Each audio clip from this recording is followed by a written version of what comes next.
তো বন্ধুরা দেখো আজকে সন্ধ্যাবেলা তোমাদের দাদাভাই কত কাঁকড়া নিয়েছি, সমুদ্র কাঁকড়া, এগুলো অনেক বড় বড় কাঁকড়া। তো সন্ধ্যাবেলায় এনেছে বলে সেই জন্য ওকে দিয়ে এগুলো আমি কাটিং করিয়েছি। তো আমি বলে বলে দিচ্ছিলাম আর ও কাটছিল। তাই এখন কাটাকুটি কমপ্লিট, এখন রান্না বসাবো। তো রান্না বসানোর আগে আমার শরীরটা একটু দুর্বল ছিল, তো চুলগুলো নিয়ে আমি সামলাতে পারছিলাম না বলে দুদিকে দুটো বেনুনি করে বেঁধে নিয়েছি। কেমন লাগছে বলো, কমেন্টে জানিও কেমন। তো চলো এখন রান্নাটা বসিয়ে দেব। কাঁকড়ার কষা করব নর্মালি যেমন হয় ঠিক তেমনই। এখানে কাঁকড়াগুলো পরিষ্কার করে নিয়েছি, দেখতেই পাচ্ছ। আর এই কিন্তু ফার্স্ট টাইম ও কাঁকড়া কাটলো। আর এখানে আলুগুলো পিস করে নিয়েছি, পেঁয়াজ কুচি, আদা রসুন বাটা। পেঁয়াজগুলো মিডিয়াম সাইজে কেটেছি, খুব কুচি কুচি করে কাটনা। এগুলো কাঁকড়া, এটা ঘি আলাদা করে বাটিতে বার করে রেখে দিয়েছি। তো কড়াই তেল দিয়ে নিয়েছি, কড়াইটা এবার গরম হলে দিয়ে দেবো একে একে আলুগুলো ফার্স্ট ভেজে নেব কেমন। তো বন্ধুরা এবার বলো তোমরা কেমন আছো, আশা করি খুব ভালো আছো। আমিও খুব ভালো আছি।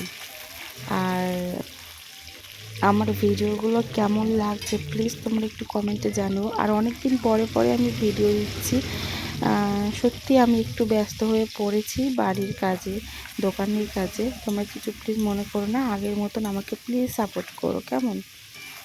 তো চলো নুন হলুদ দিয়েই আমি আলুগুলো ভালো করে ভেজে নেব, লাল লাল করে ভেজে নেব। তোমরাও নিশ্চয়ই কাঁকড়া তরকারি বাড়িতে করে খাও, জানি না রেসিপিটা কেমন হয়, আমি তো আমার মতন করেই করি। তো আলুগুলো ভেজে নেওয়ার পরে পেঁয়াজগুলো একে একে দিয়ে দিচ্ছি। পেঁয়াজগুলো আমি বেশ লাল লাল করেই ভেজে নেব। আর আমি না ওই পেঁয়াজ ভাজার মধ্যে একটু গুঁড়ো লঙ্কা, এটা কিন্তু লাল হওয়ার জন্য দিই, মানে কালারটা বেশ দারুণ আসে। তারপরে ওটা দিকে ভালো করে কষিয়ে নেব। কালারটা দেখো তুমি কত সুন্দর এসেছে কালারটা, মানে তেলের উপরে লঙ্কার গুঁড়ো দিলেই কালারটা খুব সুন্দর আসে। আমি তো সবসময় এটাই করি। তারপর আদা রসুন বাটা দিয়ে দিয়েছি, ওটাকেও ভালো করে কষিয়ে নেব। ভালো করে কষানোর পর একে একে সব কিছু দিয়ে দেবো। তো দেখতে পাচ্ছ এটা ভালো করে কষে গেছে।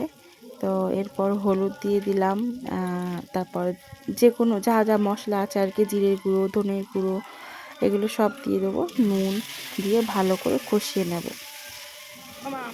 আবারও। আর তো এরপর না ওই যে কাঁকড়ার ঘিটা ছিল এখনই দিয়ে দেবো, কারণ এর পরে দিলে ওটা গন্ধ থেকে যাবে। তো এখনই ওটা দিয়ে ভালো করে কষিয়ে নেব, টেস্টটাও ভালো আসবে। কিন্তু ওই যে কাঁকড়ার ঘিটা বের হয়ে থাকে। আর জানি না তোমরা কি করো, আমি তো বের করে রেখে দিলে সেটা আমি এরকম কষার মধ্যে দিয়ে ভালো করে কষে নিই। তো তারপর কাঁকড়াটা দিয়েছি, এটাও ভালো করে একদম কষে নেব। আর কাঁকড়াটা না অনেক বড় বড় ছিল, সব মাঝখান থেকে পিস করতে হয়েছে, মানে কোনোটা 2 পিস, কোনোটা 3 পিস করতে হয়েছে। আমার তো মনে হচ্ছিল এক একটা কাঁকড়া 4 পিস করলেই মনে হয় বেশি ভালো হতো। তো সেটা তোমার দাদাভাই করেনি, ঠান্ডার মধ্যে না ওর হাতটা জ্বালা করছিল।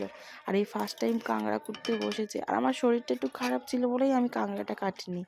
তো এখন দেখো তরকারিটা ফুটছে, আর তার মধ্যে সন্ধ্যা হয়ে গেছে। আমার আর ইচ্ছে করছিল না ঠান্ডায় হাত দিতে। ওকে বললাম তুমি এনেছো, তুমি কেটে দাও, তারপর রান্না করবো, নাহলে আমি করবো না, ফেলে দেবো। তো ওটা আমি ইয়ার্কি মেরেই বলেছিলাম ফেলে দেবো। তো তারপর দেখলাম ভয়েতে ও কাঁকড়াটা কেটেই দিল। তো যাই হোক, তরকারি তো আমার কমপ্লিট, আমি এবার নামিয়ে দেবো। গরম মশলা দিয়ে দিয়েছি। তো তরকারিটা কেমন, মানে তোমরা দেখে বলো, তোমরা কোথাও পাঠাতে পারবে না, কেমন হয়েছে তোমরা দেখে বলো। আমার কিন্তু বেশ লেগেছে, কারণ আমি তো খাওয়ার পর ভিডিওটা ছাড়ছি, সেই লেগেছিল খেতে। তো চলো টাটা, বাই বাই।